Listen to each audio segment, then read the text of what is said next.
እሺ እሺ፣ አስተዋይ እንዴት ነህ? እግዚአብሔር ይመስገን። ስለ ማርያም ልደት እያወራን ነውና ከየት አገኛችሁት የማርያም ልደት ግንቦት አንድ መሆኑን እየጠየቅን ያለ ነው። እንግዲህ ቅድም ልጁ ትንሽ ሊገልጽልን ሞክሮ ነበር። ያው እኛ ከመጽሐፍ ቅዱስ ውጪ አዋልድ መጽሐፍትን እንቀበላለን። እሺ፣ ነገር ግን ስፔሲፊክ አድርገን ባንነግርህ ታምረ ማርያም ላይ ግንቦት አንድ ቀን እንደተወለደች ይነገራል። ታምረ ማርያም ራሱ ከየት አመጣው ነው ጥያቄው እኮ። እንግዲህ ታምረ ማርያም በሊቃውንት የተሰጠን ነገር ነው። ያው ታምረ ማርያም የትኞቹ ሊቃውንቶች? እንግዲህ የእምነታችን አባል ከሆኑት ለምሳሌ በአብዛኛው ውዳሴ ማርያምና ታምረ ማርያም ከሶሪያ አካባቢ ካሉ ሊቃውንቶች ለእኛ እንደተበረከተ ቅድስት ቤተክርስቲያን ትነግረናለች። ይሄ ከሶሪያ አይደለም ታምረ ማርያም። ኦኬ፣ ከማን ነው ታዲያ? አንተ እስኪ ታምረ ማርያም የተለያየ ምንጮች አሉት ተብሎ ነው የሚታመነው። የተወሰነ ከፈረንሳይ፣ አብዛኛው ደግሞ ከግብጽ እንደሆነ ነው የሚታመነው። ትርጉም ስራ ነው ታምረ ማርያም። እሺ፣ ከየትም ይሁን ግን ባጭሩ ያው እኛ ከየትም ይሁን ሳይሆን ትክክለኛው ምንጭ ማወቅ አለብን። እንግዲህ ስለዚህ ግንቦት አንድ ታምረ ማርያም በኮፕትና በሶሪያን መካከል ብዙም የተራራቀ ነገር ስለሌለ ዝምድና አላቸው። ለምሳሌ በዝምድና ምናምን ብለንማ አናስተጋገው። ኤኒዌይስ ዋናው ነገር ኦሪየንታል ቤተክርስቲያን ስለሆኑ መጽሐፍ ይወራረሳሉ ልልህ ፈልጌ ነው። እሺ፣ መልካም። ስለዚህ ያንተ ትልቁ ማስረጃ ታምረ ማርያም ነው። ግን በዚሁ አጋጣሚ አንተንም ልጠይቅህና ማርያም መወለዷን ታምናለህ አይደል? አንተ ስለተወለደችማ ነው ጌታ ከሷ የተወለደው። በጣም ጥሩ። ስለዚህ አሁን አንተ ያልገባ የቀኑ ጉዳይ ነው። ቀኑ መጽሐፍ ቅዱስ ላይ ስላልተገለጸ የምታደርጉት ልምምድ ሁሉ ጠቅላላ ክርስቲያናዊ አይደለም። ክርስቲያናዊ ልምምድ የላችሁ። መጀመሪያ በልደቷ እንስማማና ከዛ በኋላ ወዳለው ነገር እንሄዳለን። አይኖ ያንተ ኢንቴንሽን ይገባኛል። በምንስማማን ያልከኝ? በልደቷ እንስማማ መጀመሪያ። ለተወለደች ማማያ ምን አለ እንደ ወዳጄ? ኦኬ፣ በዛ ከተስማማን አሁን አንተ ያልገባ ልደቷ ለምን ተከበረ ነው ወይም የምታከብሩበት መንገድ ከመጽሐፍ ቅዱስ ጋር ሲጀምር ለሞቱ ሰዎች ልደት እንድናከብር መጽሐፍ ቅዱስ አያዘንም። እንደዚህ አይነት ልምምድ የለውም። መጽሐፍ ቅዱሳችን አይታወቅም እንደዚህ አይነት ልምምድ የለውም። እኛ ደግሞ ማርያም ሞታ ግን እንደ ልጇ ትንሣኤ አግኝታለች ብለን እናምናለን። እሱም ሌላ ማስረጃ የሌለው ታሪክ ነው። ታሪክ እንኳን አይደለም። ያው ማስረጃው እንዳልኩ ነው። አዋልድ መጽሐፍትን እንደምንቀበል ታምናለህ አይደል አንተ? አዋልድ መጽሐፍ እንደ ኦርቶዶክስ ተዋሕዶ ቤተክርስቲያን ከመጽሐፍ ቅዱስ ውጪ አዋልድ መጽሐፍትን፣ ድርሳናትን እነዚህን እንደምንቀበል ታምናለህ? እሱማ አምናለሁ። እሱ እኮ ነው የጎዳችሁ። ኦኬ፣ የጎዳችሁ እኮ የምትቀበሉ አዋልድ መጽሐፍቶች ስለምትቀበሉ ምን አድርጎ ጎዳን? የጎዳችሁማ እነዚህ አዋልድ መጽሐፍቶች ከትክክለኛው ከእግዚአብሔር ቃል ውጪ ብዙ ልምምዶች እንዲኖራችሁ አድርጓቸዋል። ይሄ ነው ትልቁ ጉዳቱ። ሲቀጥል እነዚህ አዋልድ መጽሐፍቶች አንዱ የሚናገረውን ሌላ አይደግሙም። እሱኛው ደግሞ ሌላ ጉዳቱ ነው። ወጥ የሆነ ታሪክ የላቸውም አዋልድ መጽሐፍቶች ላይ። ስለዚህ አሁን ባጭሩ አዋልድ መጽሐፍት ላይ አሁን አንተ ያንተ ኢንቴንሽን እንደሚገባኝ ቅዱሳን መዘከር የለባቸውም እና እግዚአብሔር ብቻ ነው፣ ቅዱሳኑ የእግዚአብሔርን ክብር ወስደውበታል ብለህ ጥብቅና ነው ያዝከው ማለት ነው አይደል? ወስዶበታል ሳይሆን እነሱ ሊወስዱበት አይችሉም። እናንተ ግን የስተት ልምምድ ውስጥ ካልወሰዱበት አንተ ምን አስጨነቀ ታዲያ? ለምን እዚህ ያህል መቆርቆር? የስተት ልምምድ ውስጥ ናቸው። የእግዚአብሔርን ክብር ሲጀምር ማንም ሊወስድ አይችልም። የሚያስቆረቁር ለእግዚአብሔር ነው ወይስ እኛ እኛን ጠፍተዋል ብለህ እንዳንጠፋ ነው አሁን እየሰራው። እናንተን ነው። እግዚአብሔርማ በክብሩ ሙሉ ነው፣ ማንም ክብር አይወስድበትም። እናንተ ጋራ ግን ስለጠፋችሁ በእናንተ ልብ እግዚአብሔር ስላልከበረ ፍጡራኑ ስለሆነ የከበሩት ከዚህ አይነት ልምምድ ውጡ ባካችሁ እያልን ነው። ምንድን ነው ፕሩፍ? አሁን አንተ ፕሩፍ ባለህበት ሆነ ሐዋርያዊ የሆነ እኛም ባለንበት ሆነን ፕሩፍን ለመጥፋታችን አንተ ደግሞ በህይወት ለመኖሩ ምንድን ነው ፕሩፍ? መጽሐፍ ቅዱስ ነው። ሌላ ምን ፕሩፍ አለ? መጽሐፍ ቅዱስ እኛ ጋር የለም። እሱ አይደለም ጥያቄውን፣ ወደ ሌላ ጥያቄ አንሄድ እኮ። ይኸውልህ አሁን እሱ ነው አይደለም መጽሐፍ ቅዱስ ዋና ቤዚክ በሆነው ነገር ሳንግባባ እኛ በሌላ ወደ ሌላ ፖይንት አንሄድ። ርዕስ አለን ዛሬ፣ በዛ ርዕስ ላይ ነው። አሁን የማርያም ልደት ይላል እዚህ ጋር ርዕሱ። የማርያም ልደት በቃ ልደት አላት ማርያም። ልደቷን እኛ እናከብራለን። አለቀ። ማክበር እኮ መብት ነው ወዳጅ፣ ማንም የሚቃወም የለም። ግን እኛ ምንድነው እየፈጠርን ያለ ነው መሰለ እንድትረዳን መንፈሳዊ ነገር ስለሆነ እያደረጋችሁ ያላችሁት ወይም ሃይማኖታዊ ነገር ስለ ማርያም ስታወሩ እኛም ይመለከተናል። ምክንያቱም የጌታችን የኢየሱስ እናት ነች ብለን ስለምናምን። ስለዚህ ስለ ጌታዬ እናት እንደዚህ ነው ብላችሁ ስታደርጉ ከምን አመጣችሁት? ምንድነው ምንጫችሁ? አሁን እሷን አፕሪሺየት አደረገን እንጂ እሷ አታቆም፣ እሷ አታቆም፣ እሷም አትቀበለው። በምን ምንድን ነው ፕሩፍ? ፕሩፍማ መጽሐፍ ቅዱስ ላይ እንደዚህ አይነት ልምምድ የለም። ማርያም እንደዚህ አይነት ነገር ስትቀበል አናገኝም። አሁን መጽሐፍ ቅዱስ ለምሳሌ መጽሐፍ ቅዱስ አንዳንድ መልስ የማናገኝለት ነገር አለ፣ ዝም የሚልበት። ያ ማለት ዝም ባለበት ጉዳይ ላይ ዝም በሉ፣ እኛም ዝም ነው እኮ። ዘ ሴም ቲንግ እኮ አሁን አንተም ይሰራል ላይ ያበግልባችሁ። አየህ፣ ለምሳሌ በግልባችሁ ይሰራል። አንተም ስላልተነገረ ብለህ እንትን ማለት የለብህም። እንዳልኩ ነው።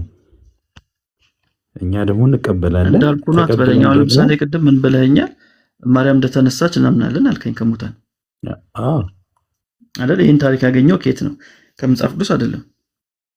ከመጽሐፍ ቅዱስ አይደለም። እውነት ነው። አዎ ከየት ነው ያገኘው? ለምሳሌ ቀጥታ ቃል በቃል አይልም፣ ግን መጽሐፍ ቅዱስ ላይ ሕያዋን እንደሆነ ይናገራል። ከሞት ስለመነሳት እኮ ነው ያወራሁት። ከሞት ስለመነሳት ደግሞ አንደኛ የትንሣኤ ሁሉ በኩር የሆነው ራሱ ጌታችን ነው፣ ተነስቷል። ሁለተኛ ደግሞ ከመቃብር ሰው አስነስቷል። እሱ አልዓዛር አንዱ አይደል እንዴ? አልዓዛር በትንሣኤ አካል የተነሳው፣ ድንግል ማርያምን ማስነሳት እንዴት አይችልም?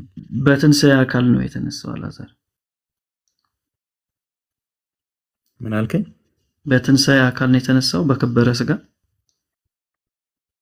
ኦኬ፣ በከበረ ስጋ ላይሆን ይችላል። ልክ እንደ ጌታ በቃ እሱ ነው ጥያቄያችን እኮ። አዎ፣ ግን ዛሬ የሚነሱ ሰዎች አሁን እኔ የምነግርህ ለምሳሌ እኛ በከበረ ስጋም እመቤታችን እንደተነሳች ነው የምናምነው። ለሱ ማስረጃ እሱም እንኳን ባይሆን ግን ሰውን እግዚአብሔር ከሞት ሊያስነሳ እንደሚችል በማስረጃ እናውራ ወዳጅ። በማስረጃ ቆያ ምናምን ሳይሆን ማስረጃ። መጀመሪያ የከበረ ስጋ ስለ መጨረሻ የትንሣኤ ጉባኤ ከማውራታችን በፊት ሰው ከሞት በእግዚአብሔር ሊነሳ እንደሚችል ከትንሣኤም በፊት በዚህ ታምናለህ? በዚህ እንስማማለን አይደል ወዳጅ? ወደ ማስረጃው ማርያም በትንሣኤ አካል ተነስታለች ለሚለው ማስረጃ። ኦኬ፣ አሁን እሱ ጋር ከመድረሳችን በፊት ግን የሰው ልጅ አሁን አንተን ያመጣው እኮ የናሰብ እኮ ነገርኩህ እኮ። አሁን አልዓዛር ከሞት መነሳቱን የማርያም መነሳትና የአልዓዛር መነሳት አንድ አይነት ነው።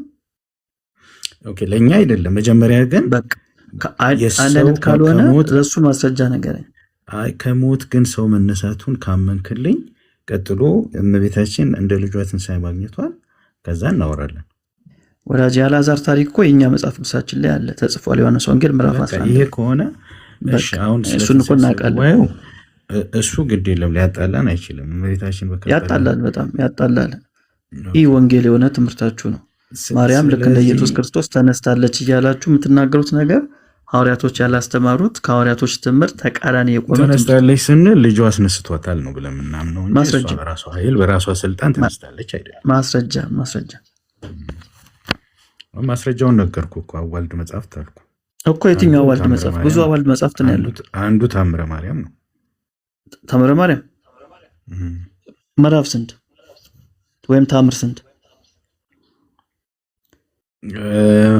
ምዕራፉን በቀጥታ አሁን አላስታውሰውም፣ ግን እኔ ጥያቄ እጄ ላይ ታምሩ ስለሌለ ላወጣልህ ይችላል። እኔ ልጠይቅ፣ ማርያም ስትሞት ተቀብራለች እንዴ? በትክክል ተቀብራለች። አዎ፣ ታምሩ ላይ እንግዲህ ካልተቀበረች እንዴት ነው ከመቃብር ተነስታ የምትሄደው? እሱን እኮ ነው የምልህ። እናንተ ትውፊት እርስ በራሱ አይስማማም ይጣረሳል የምልህ እሱ ነው። ማርያም አሁን ለምሳሌ አልተቀበረችም። ማን ያለው እንደዛ? እናንተ መጽሐፍ ድርሳነ ማርያም።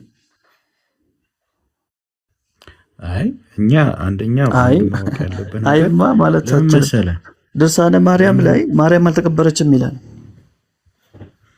ይኸውልህ ለምን መሰለህ አሁን ድርሳነ ማርያምን እኔ እንደውም አንብቤውም ሰምቼውም አላውቅም። የሚገርም አንተ አታውቀውም ማለት መጽሐፉ የለም ማለት አይደለም። እሱ እንግዲህ ማንም ዝም ብሎ የሰከረ ሁሉ አምጥቶ አይደለም። የሰከረ ሁሉ ሊቃውንቱ እኮ አዳምጠኝ ኖ መጽሐፉን ካላወቅኩ የራስን መጽሐፍ ባትሰድብ ይሻላል። በሲኖዶሱ ዲክሌር ያልተደረገ ሊቃውንቱ የማያውቁት በሊቃውንት ጉባኤ ያልተመረመረ መጽሐፍ ሁሉ የቤተክርስቲያን መጽሐፍ ነው ብለህ የምትናገር ከሆነ እሱን ለማጣቀሻ ሜሎስ ይሄ ብዙም አንተ ሲጀመር ታምረ ማርያምን ልጠቅስልኝ አልቻልክም። ታምሩን ራሱ አታውቀውም። ማስረጃ እኮ ልንገር፣ ታምሩን ማስረጃ በቁጥር ከሆነ ወደ መጨረሻው አንብበው። እንግዲህ ስንት ታምረ ማርያም ነው ያለው? ወደ መጨረሻው ራሱ አይባልም።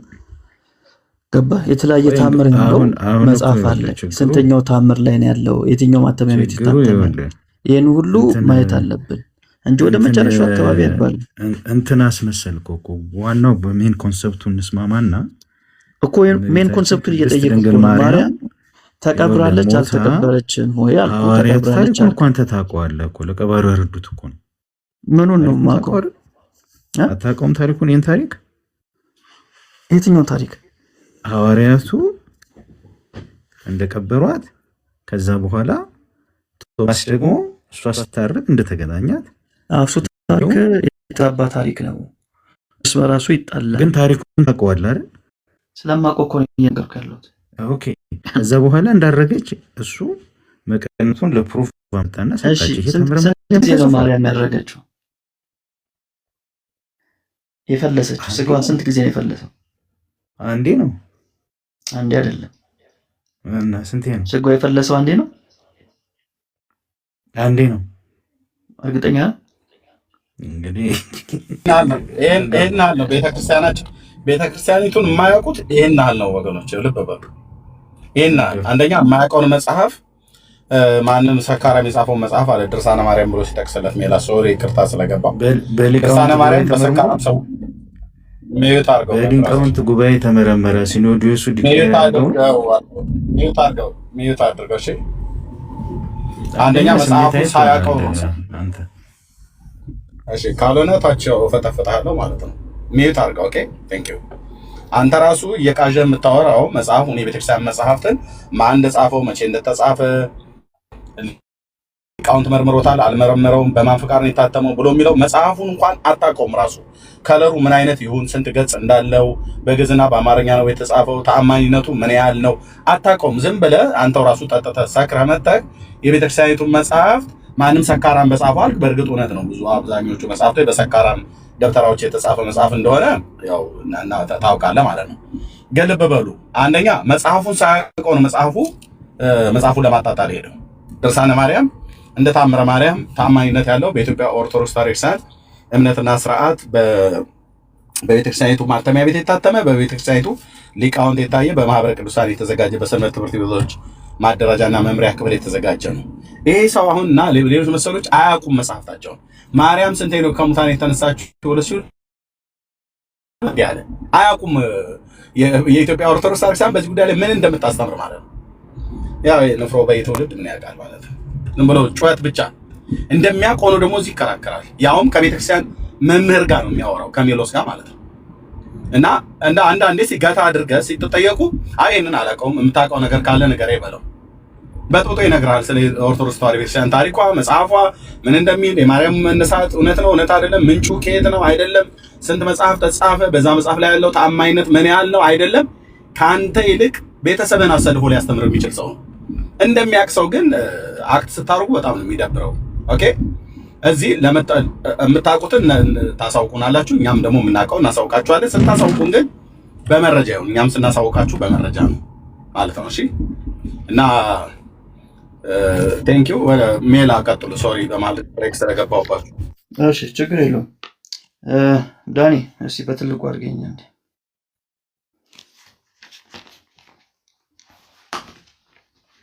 አንደኛ አሁን እኮ ይሄ ርዕሱን ታመጡና ካሜራ ባጠፋ አይደብራችሁማ? የእኛን እንትን እናፈርሳለን ትላላችሁ። ደግሞ ራሳችን ዲፌንድ ለማድረግ ስንገባ እንደገና መልሰ አንዴ ቆዳይ ታንጓጥጠናለ። ይሄ አንዴ ቆ ሚውት አድርገው አየው። ድርሳነ ማርያም ይላል። ምን ይላል? አሳታሚና ካፈፊ ማን ነው? በኢትዮጵያ ኦርቶዶክስ ተዋሕዶ ቤተክርስቲያን በሰንበት ትምህርት ቤቶች ማደረጃ መመሪያ ማህበረ ቅዱሳን እያየው ነው። እሺ ቅድም ያልከውን አውጣልኝ። ላሳይ እኮ ነው እንዴ? አውጣልኝ ትላለህ እንዴ? ከፍቼ ያሳየው። እሺ ምን ይላል? ጥር 21 ቀን በሞተች ጊዜ በምድር የተቀበረች አይደለችም። አንተ ተቀብራለች ብለኸኝ ነበር። እሺ ቀጥል ያለውን አንብቦ ጨርሰው እንዳለ ምን ለውጣለሁ? መልአኩም ከተሸከሟት ካልጓ ከጌታ ወዳጅ ከዮሐንስ ጋር ነጠቃት ይላል። ስጋዋ ፈልሷል። አንደኛ ጊዜ ፈልሷል ስጋዋ። ስለዚህ ማርያም አልተቀበረችም። በዚህ መጽሐፍ መሰረት እኮ አልተቀበረችም። እኔስ ምን አልኩኝ? በድርሳነ ማርያም መሰረት ማርያም ምን አላለችም? አልተቀበረችም። ለዚህ ነው ቅድም ምን ብያለሁ? ትውፊቱ ራሱ እርስ በራሱ አይስማማም፣ ይጋጫል። ለዚህ ነው ከዚህ አይነት ትውፊት መውጣት ያለባችሁ ያልኩ። ለዚህ ነው አንደኛ ይሄ ምናልባት እኔ ተሳስቼ ይሆናል። አልተሳሳትኩም። ተቀበረች የሚል ደግሞ መጽሐፍ አለ። ስንክሳሩ ተቀብራለች። እሱን አሳየን። ኦኬ እሺ፣ እሱን ላውጣልህ። መልካም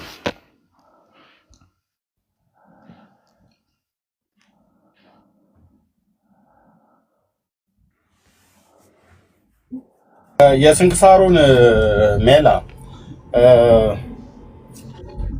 የስንክሳሩ የተጻፈው ታምረ ማርያም እኔ ስለወጣው ነው ከቤት። አሁን መኪና እየነዳው ነው፣ ውጭ ነኝ ያለሁት ወደ ቤት እስክመለስ ድረስ።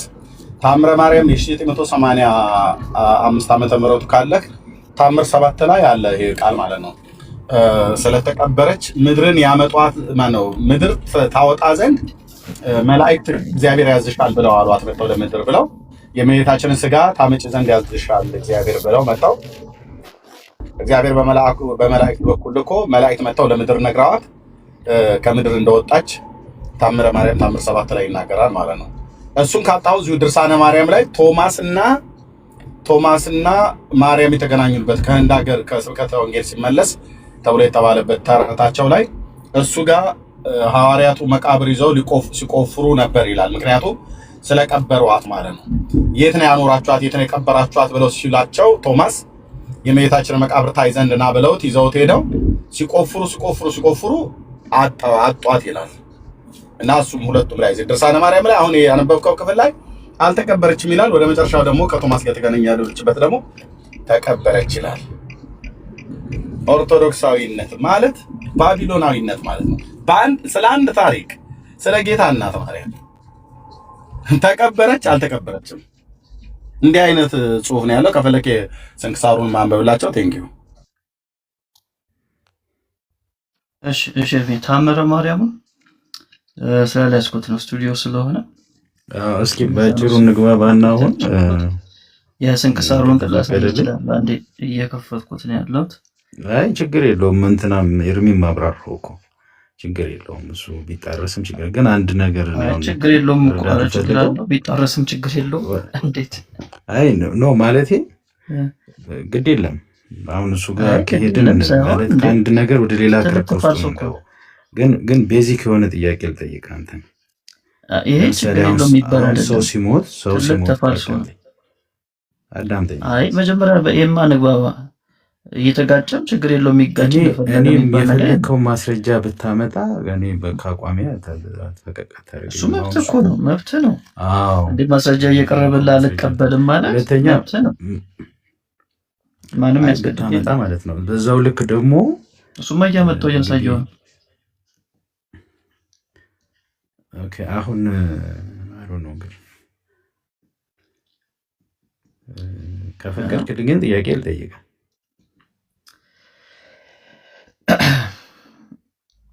ምኑን ጠይቀኛለህ? የምጠይቅህ አሁን ሰው ሲሞት እንበል ወይ እኔ አንተ ብንሞት ምንድን ነው የምንሆነው? ምንድነው ምን ሆነው? ምን ማለት ነው? ምንድነው ማለት? ኦኬ ስጋችን በመሬት ይቀራል፣ ነፍሳችን ወዴት ነው የሚሄደው? የኔማ ወደ ጌታ ነው የምትሄደው። እና ነፍስ ምንም አታስተውልም፣ ከዛ በኋላ ምንም አታውቅም። እሱን ስንሄድ እንግዲህ ቼክ እናደርገዋለን። እና ግን አሁን አንተ ምንም በቃ አታውቅም ማለት ነው። ይሄንን ለዚህም ፕሩፍ የለህም። እኔ ሞቼ አላውቅም። ታዲያ ለምን ትለፋለህ? እኔ እኮ ያልገባኝ ነገር እኔ ሞቼ አላውቅም። የሚናገረው መጽሐፍ ስትሞቱ ከጌታ ጋር ትሆናላችሁ ብለህ እንግዲህ አፍም ሞልተህ ከኛ በላይ የምትናገረው አንተ። አዎ እኮ መለስኩ። ከጌታ ጋር ደግሞ መጽሐፉ ይናገራል። ከዛ በኋላ ምንድነው የምታውቀው? ምንድነው እዛ ያለው ህይወት እንዴት ነው ምናምን የሚለው ዲቴሉን አላውቅም። የማውቀው አንድ ነገር ነው፣ ከጌታ ጋር እሆናለሁ። እሱ በቂ ነው። ከጌታ ጋር ከሆንክ ታውቃለህ ማለት ነው። እንዴ ጌታ ነው የምትለኝ? አሁን እመቤታችን ከጌታ ጋር ከልጇ ጋር እንደሆነች ታውቃለህ? ታምናለህ?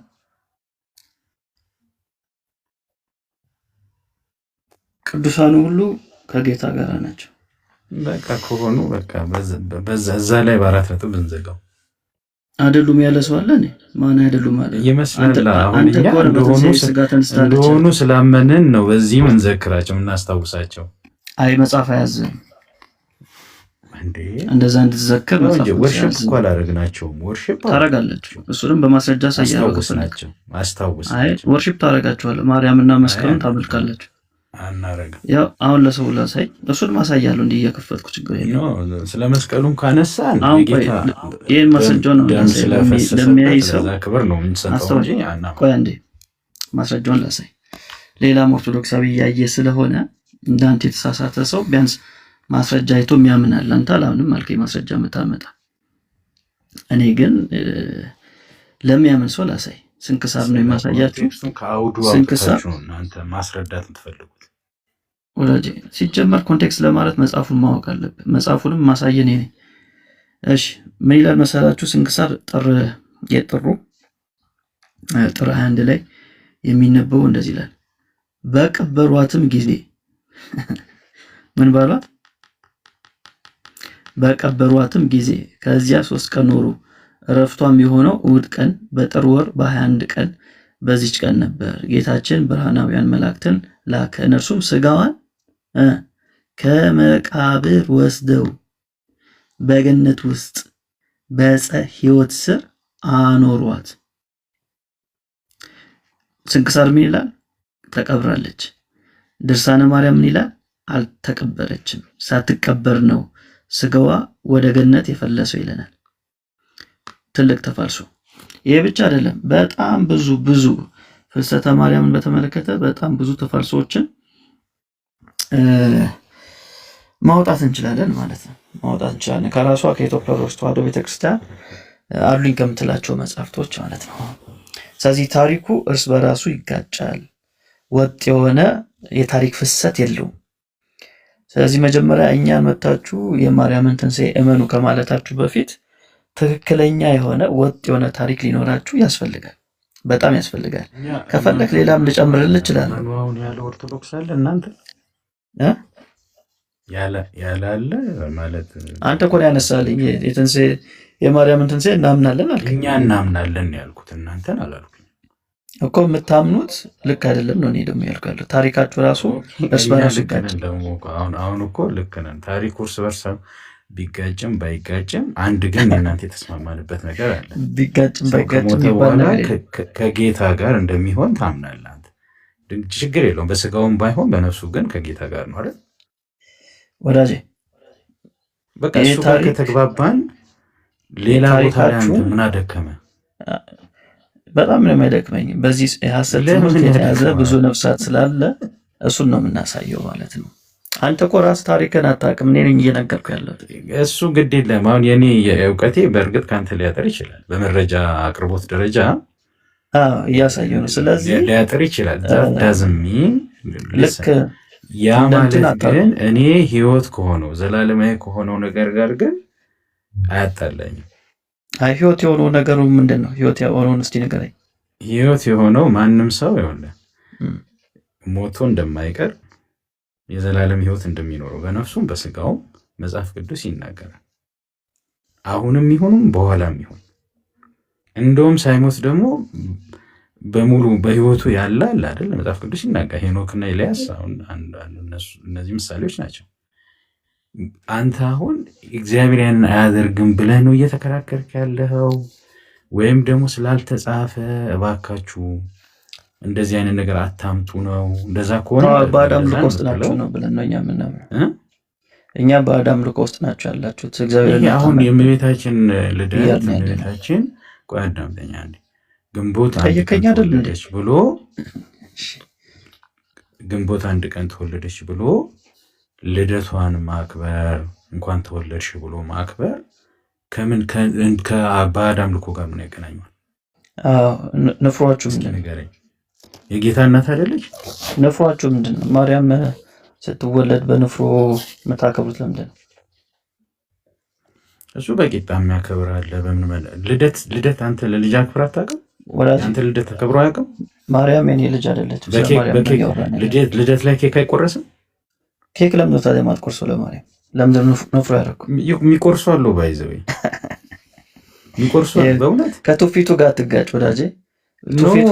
ትውፊቱ አዳምጠኛ። ያኔ በጥንቱ ዘመን ንርፎ ኬክ ስለማይታወቅ ነው። ዳቦ ይሄ በደንብ ዘመናዊ ዳቦ ስለማይታወቅ ነው። በቃ ፒርማሽ ነው። ሰው ያመረተውን ቀቅሎ ነው። አንተ ትውፊቱን የማታውቀው ለዛ ነው ወዳጄ። አይ ትውፊቱን ነገር የምታውቀው ትውፊቱን ነገር በቃ ይሄ ዝም ብሎ ነገረኝ። ትውፊቱን የምታውቀው ህግ ላይ ተመስርተ አሁን አንተ በህግ አላም ህግ ትውፊቱን የምታውቀው ከሆነ በጌታ ያሆኛለሁ ኬክ ስለሌለ ነው እኛን ለመምታት እኛ ህግ አለን አላችሁ ብለህ ስለምታመን የእኛን ነገር ነው እድሉን ሰጠው ነገር የእኛኑ ትውፊት አምጥተህ እኛን ለማራከስ እንትን ትላለህ። እኔ አሁን እድሉ እኮ እየሰጠው ነው ጠየቅኩ። ትውፊቱን ነገረኝ። ነትን ሀስትዱ ዊዝ ባዳም ልኩ ትውፊቱን ነገረኝ። የማርያምን ትውፊት ስትወለድ እንዴት ይከበር እንደነበረ ትውፊቱ ምን እንደሚል ነገረኝ። ትውፊቱ ባጭሩ ታምረ ማርያም ላይም አለ በሊባኖስ እንደተወለደችና ስደት እንደነበረ በዛም በስደት ምክንያት ነው ደጅ የተወለደችው። ዛሬ በዛፍ ስር የምናከብረው ለዛ ነው። በዛፍ ስር በተለያየ ዳስ ስር የምናከብረው ያንን በማስመልከት ነው። አንዳንድ ሰዎች የዛ ግንዛቤ እጥረት ያላቸው ሰዎች ፕሮባብሊ በእውቀት ማነስ ሌላ አይነት ነገር አንተ እንደምትለው ባዕድ ነገር ሊያደርጉ ይችላሉ። በትክክሉ ግን የቤተክርስቲያን ልጆች ሆነን ታሪኩን በትክክል የሰማን ያወቅን ሰዎች እኔ አሁን በምል መንገድ ነው። ሲምፕል ልደት ነው፣ የልደት በዓል ነው። በቃ ወርሽፕ አይደለም። ወርሽፕ አይደለም። እርግጠኛ ነህ? አይደለም። ለእግዚአብሔር የሚሰጠው አይነት አምልኮ አይደለም። ክብር ወርሺፕ ምንድን ነው? ክብርና መታሰቢያ ነው የሚደረግ። አምልኮ ምንድን ነው? አምልኮ ምንድን ነው?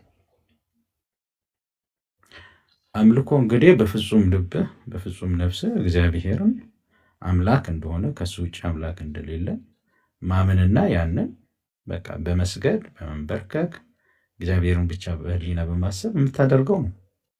ለማርያም ማሰገድ ለማርያም ያክብሮት ስግደት እንሰግዳለን። ምንድነው ለውጡ? ለእግዚአብሔርና ለማርያም የምታደርገው ለውጡ እንግዲህ የአምላክ እናት ስለሆነች ያ ጸጋ ስለተሰጣ ስግደቱ ለውጥ አለው። የምታደርገው ስግደት ለውጥ አለው ብለን ውስጣችን ተቀብሎ አይደለም እናደርገው።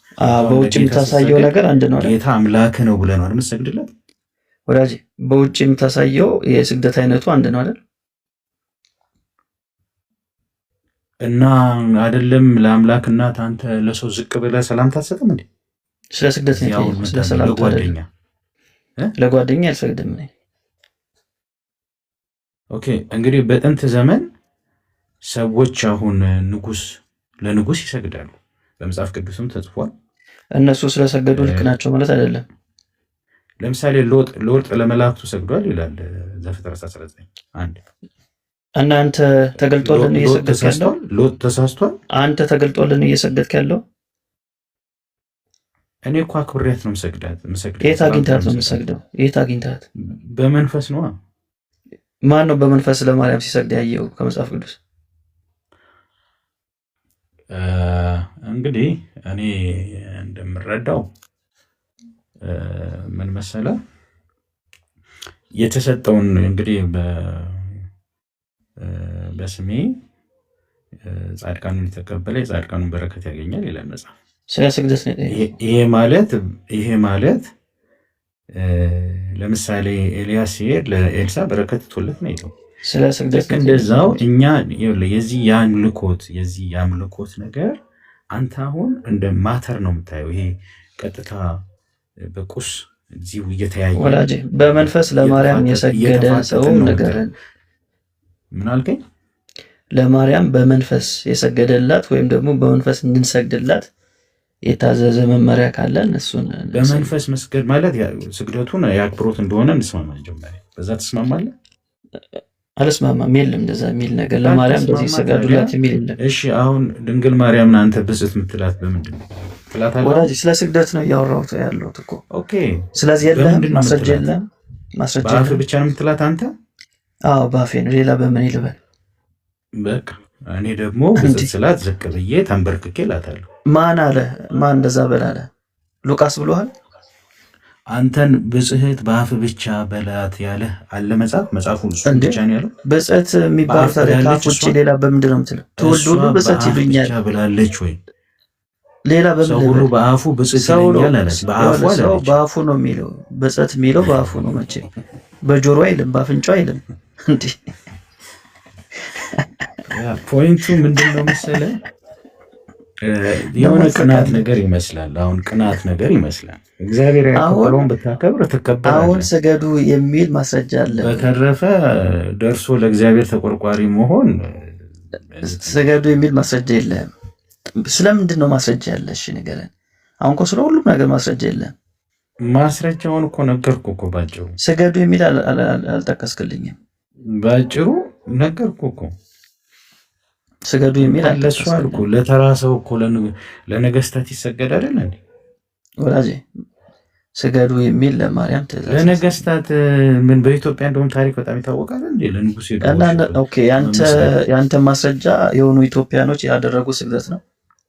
አይ ያንን ግን ትቀበላለህ አይደል? እናንተ እንደ ታሪክ የኢትዮጵያ ታሪክ ብለህ አትቀበል። ልክ አይደለም። ሰገዱ ማለት ልክ ናቸው ማለት አይደለም። ኦኬ ለማንኛውም ቢበቃ ይሻላል። ሌላ ጊዜ ግን ለምታምነው እምነት ማስረጃ ምክንያቱም መጽሐፍ ቅዱስ ሲናገር እኛ እናከብራለን። መጽሐፍ ቅዱስ ሲናገር ሚላል መሰለ ያመንኩትን አውቃለሁና ከእግዚአብሔር ጋር ያጣላል። ቆይ ደርባ ተውላ መጽሐፍ ቅዱስ ሐዋርያው ሲናገር ያመንኩትን አውቃለሁና አላፍርበትም ነው የሚለው። ስለዚህ የምታምነውን ነገር ማወቅ አለብህ። ካልሆነ ያሳፍራል። በጣም ነው የሚያሳፍረው። ያንተን መጽሐፍቶች ጠየቅኩ፣ ያንተን መጽሐፍቶች አታውቃቸውም። ኦኬ ብዬ ወደ መጽሐፍ ቅዱስ መጣሁልህ። መጽሐፍ ቅዱስ ላይ ጥቅስ አለ ወይ ስለ የለህም። ስለዚህ መጽሐፍ ቅዱስ ላይም የለህም፣ በአዋልድ መጽሐፍትም ማስረጃ የለህም። ስለዚህ መጀመሪያ ቢያንስ የኛን እኛ የምንለውን ነገር ቢያንስ አንተ የምታምነውን ነገር በማስረጃ ለማስደገፍ ሞክር። ከዛ በኋላ ሰከንድ ስቴፕ ምን ይሆናል? እኛ የምንለውን ደግሞ ያው እንደዚህ ዲስከስ ለማድረግ ለመወያየት ይመችናል ማለት ነው እንጂ ያንተንም ነግሬ ከዛ በኋላ የኔን ነግሬ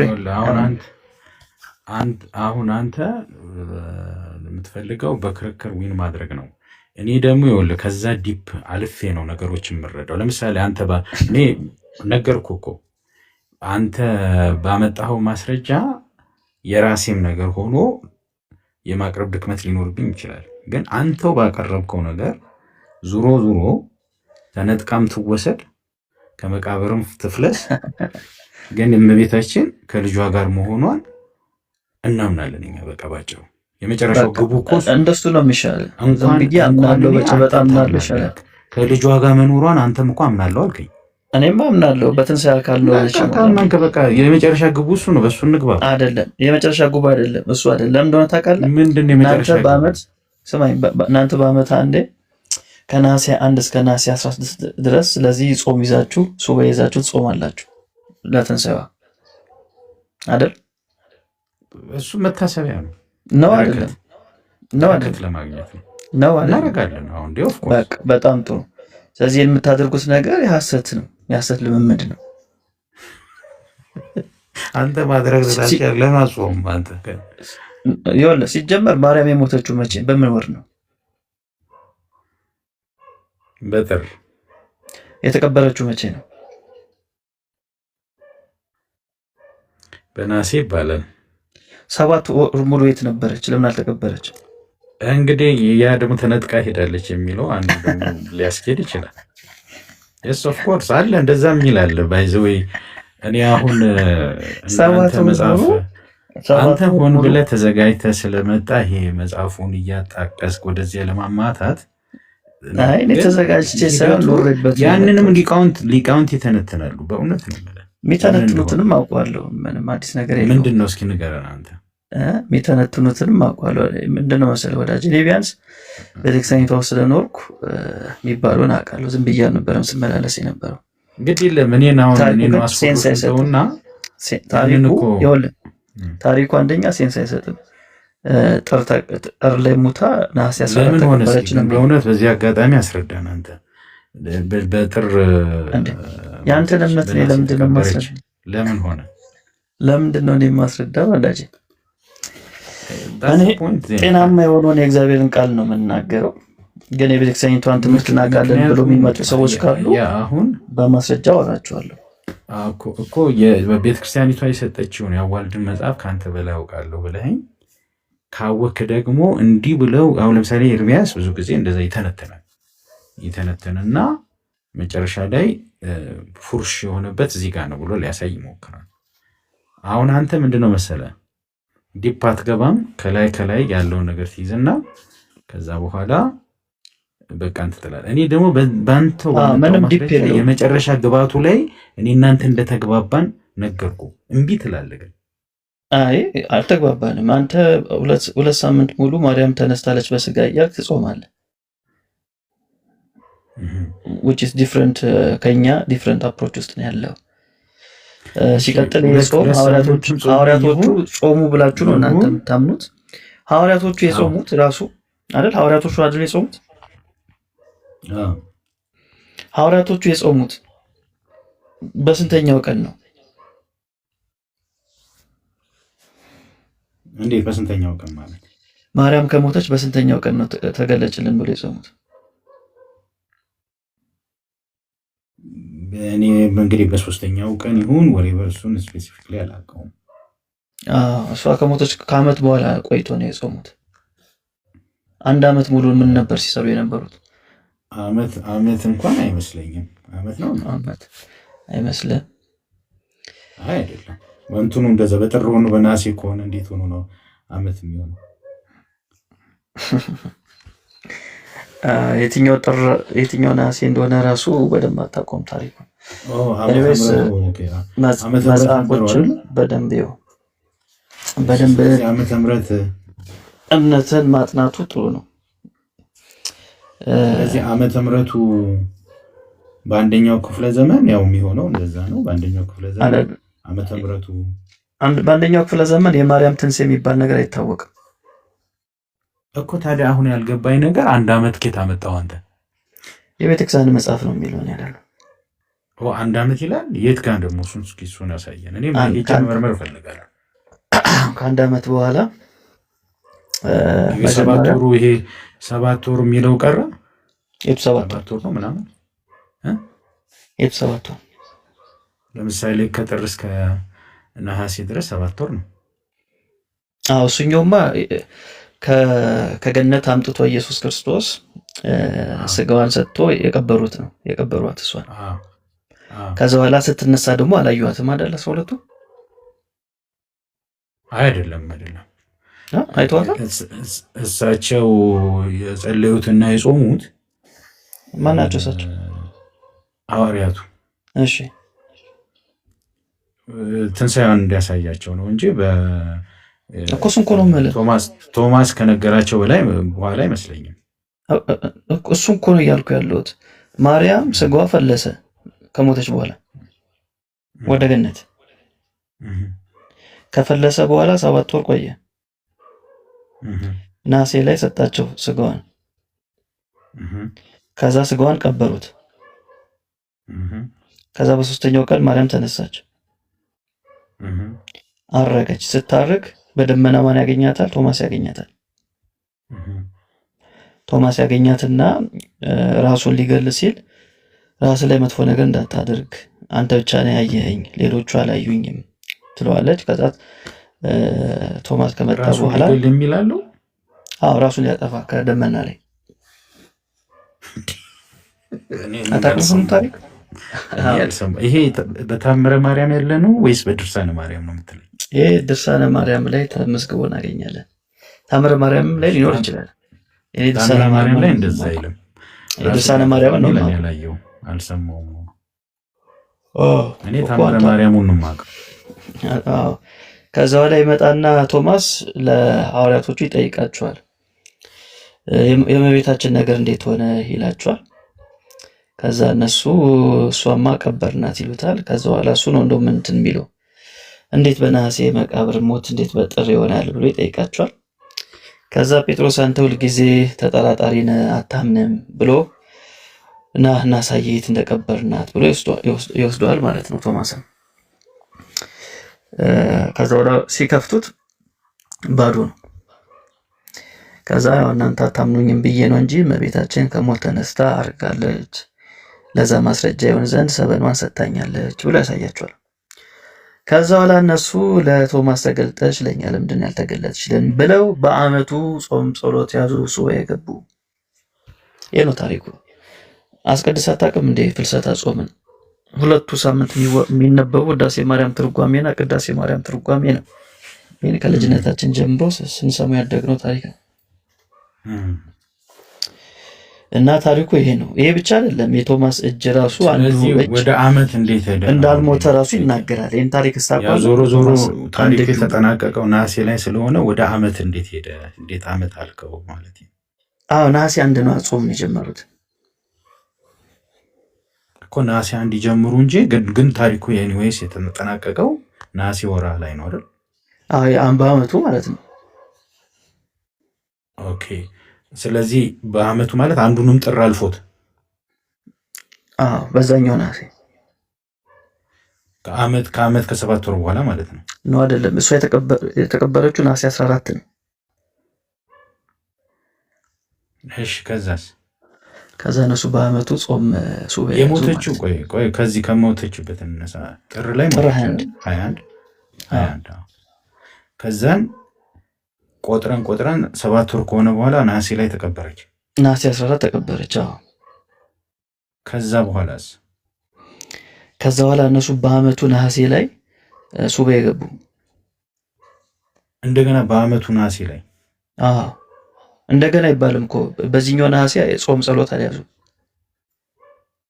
እኮ። ስለዚህ ጾም ጸሎት ያዙት እስከዛኛው ነሐሴ ድረስ 1 ወር ከ7 ማለት ነው ከሞተች ጀምሮ። ከሞተችበት ከቆጠርክ ኦፍ ኮርስ ያ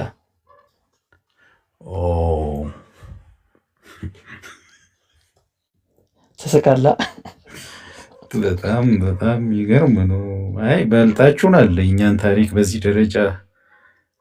እኛ እኮ የኖርንባት ቤተክርስቲያን እኔ ምክንያቱም እንደዚህ ዓመት ከ7 ወር ድረስ የሚል ያስተማረኝ አንድም ቤተክርስቲያን ሊቅ የለምና ድርሳን ስሰማ ነው ያደግኩት እንዳንተው።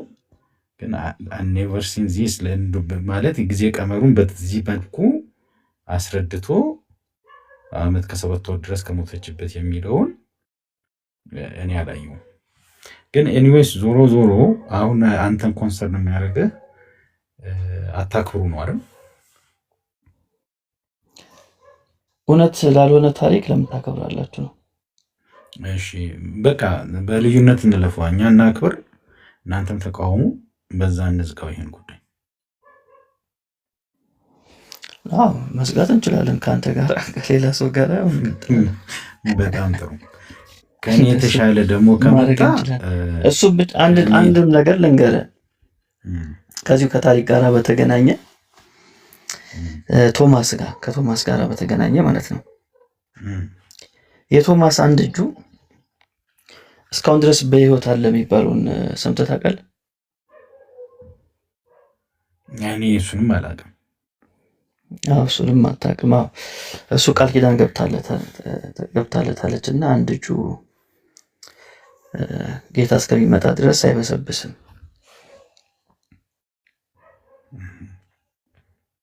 ምን አሁን ማለት ይሄ ነገር ቢሆንም ባይሆንም ግን የውሸት ታሪክ ነው። ቶማስ የተቀበረው ህንድ ሀገር ነው ይታወቃል። ቶማስ የተቀበረው ሐዋርያው ቶማስ አለ መቃብሩ።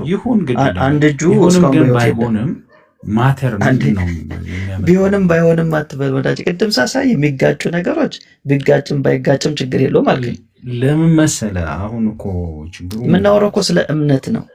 እምነት ሐሰት በሆኑ ሰነዶች ላይ መመርኮዝ አይለብንም ነው ፖይንቱ። ባይ መርኮዛችን መጽሐፍ ቅዱስ ነው። በዛም ይሁን በዚህ ሁሉ ታሪክ የለማ መጽሐፍ ቅዱስ ላይ ብዙ አሁን ታሪኮች አሉ። ለምሳሌ ከኛ አሁን ካለንበት ህይወት ጋር ብዙም ዝምድና የሌለው ለምሳሌ አንዳንድ የሰዎች ታሪክ አለ። አሁን እሱ ምንድን ነው? አሁን ለምሳሌ አንዳንዴ ለአይምሮ ራሱ ለመቀበል የሚከብድ ታሪክ አለ መጽሐፍ ቅዱስ ላይ። በቃ እዛ ላይ ስለተጻፈ አሁን እሱን ታሪክ ከህይወት ጋር ታዛምደዋለህ። ሳታውሽ ንገረኝ። ለምሳሌ ምን አይነት ታሪክ ነው የተጻፈው? ለምሳሌ መጽሐፍ ቅዱስ ላይ ለአይምሮ የሚከብድህ ምንድን ነው የተጻፈው መጽሐፍ ቅዱስ ላይ? ኤኒዌይስ ብቻ አለ። ግን አንተም የለም ዝም ብሎ እግዚአብሔር ቃል ላይ ዝም ብሎ አሁን እዚህ እናንተ እርስ በርሱ የሚላተም ታሪክ ኖ፣ በወቅቱ ለተጻፈላቸው ሰዎች ሚኒንግ ይሰጣል። በቦታውና በወቅቱ ላልሆንን ሰዎች ደግሞ አሁን ካለንበት ይወጣ ዝምድና የሌለው አለ። አንደኛ ዝምድና ይኖረው አይኖረው መጽሐፍ ቅዱስ ላይ ለአይምሮ የሚከብድ ታሪክ አለ ብለህ ያልከውን ኮት ልታደርገው አልቻልክም። ግን መጽሐፍ ቅዱስ ለምሳሌ ልንገር ኮት ላድርግልህ። ይሄው ኮት ላድርግልህ ልንገር። አዳምጠኝ። ቀደም ጠይቄ አይሆንም ብለኛል። ልንገርህ እንግዲህ አሁን ይኸውልህ ፋርዘር፣ አንተ ፋርዘር ስለምትወስደኝ ለዛ ነው የምፈራው። ልንገርህ ግን እሺ፣ ልንገርህ ደግሞ ከአንተ ህይወት ጋር አዛምድ የተባልከው ለአይምሮ የከበደህን ታሪክ አምጣ ከመጽሐፍ ቅዱስ። እሺ ልንገርህ እንግዲህ የዘፍጥረት ላይ ያለውን የኖህ ታሪክን ታውቀዋለህ አይደል?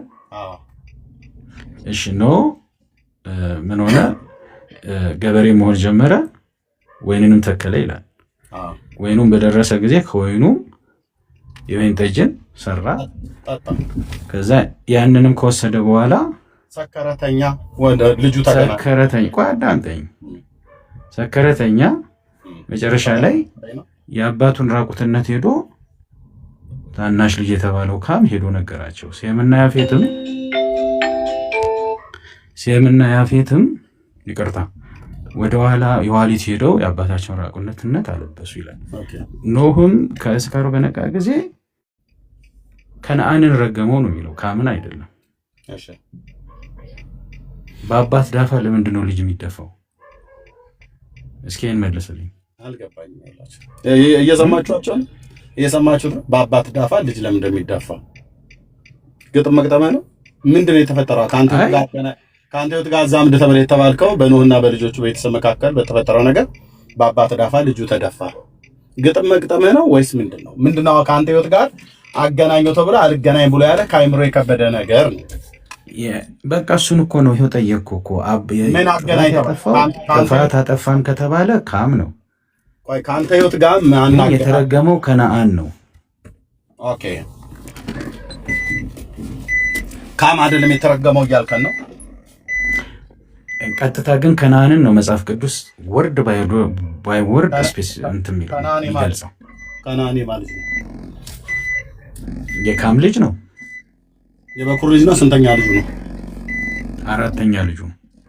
መረጃ አምጣ። እሺ ባይሆንም እሺ በኩር ልጅም አድርገው መረጃ አምጣ። ኖ እንደዚህ ቅጥፈት የለም። መረጃ አምጣ። አንተ በእናትህ እኔ በጣም ከአንተ የሚደብረኝ ምን እንደሆነ ልንገርህ። መረጃ አምጣ። ለመመለስ ያቅትህ አራተኛ ልጅ ነው ብለሃል። መረጃ አምጣ። መልስ። ይሄንን ልጁ ነው አይደለ? ልጁን የተረገመው ልጁ ላይ ደረሰበት። ልጁ ላይ እኮ አድምጥ። ልጁ ላይ ደረሰበት ብለህ ያልከውን ታሪክ ልጁ ላይ የደረሰበት ከነዓን ላይ የደረሰበትን ታሪክ ከነዓን የካም ስንተኛ ልጁ ነው ብዬ ስለ አራተኛ ልጅ ብለሃል። አራተኛ ብሎ የሚለውን አምጣና እንዴት የልጅ ዳር ማን አድመጣሽ? እሺ ከፈለክ የመጀመሪያ ልጅ አድርገው ተስማሙ። ብራዘር የሚባል ቅጥፈት የለም። ብራዘር አየህ፣ አንተ ነህ እንጂ ቀጣፊ። መልስ፣ መጀመሪያ መልስ። የጠቀስከው የእግዚአብሔር ቃል ጥቅስ ነው። እንዲህ አይነት ቀጣፊን እንዲህ ነቅዬ አወጣለሁ ማለት ነው። ካም ማነው ከነዓን የበኩር ልጅ ይሁን አራተኛ ልጅ ሳታቅ ዝም ብለህ አባቶች ደብተራዎቹ የቃዡት ተረት እዚህ በአደባባይ ሜላ ሲያፈርስብህ መጽሐፍ ቅዱስ ላይ ለአእምሯችን ልንቀበለው ከኛ ህይወት ጋር ልናዛምደው ማንችለው ታሪክ አለ እና ያው በዛ ይውታ ልትል ማለት ነው። ደብተራዎቹ ቃዥተው በአብሾ ደንዝዘው የጻፉትን ታሪክ እርስ በርስ ሲጣላብህ መጽሐፍ ቅዱስ ላይ መጥተህ ጻድቁ ኖህ ቤተሰብ ውስጥ ገብተህ የተደረገውን ነገር በአባት ዳፋ ልጁ ተደፋ ብለህ ምትል ማለት ነው። እኔ ያው እዚሁ እየደፋሁ እኮ ነው ታዲያ በታሪክ ማለት ነው። አንደኛ ከነዓን የማን ልጅ እንደሆነ የስንተኛ ልጅ እንደሆነ እንኳን አታውቅም። ሳታውቅ ነው ዝም ብለህ የምትዘላብደው ማለት ነው። ኦኬ፣ ሳታውቅ ነው ዝም ብለህ የምትገላብደው። ከነዓን የካም አራተኛ ልጅ ነው አሉ። ይታያችሁ እንዲህ አይነት 50 እግር እውቀት ያለው ማለት ነው። አታፍርም? እንደ በክርስቶስ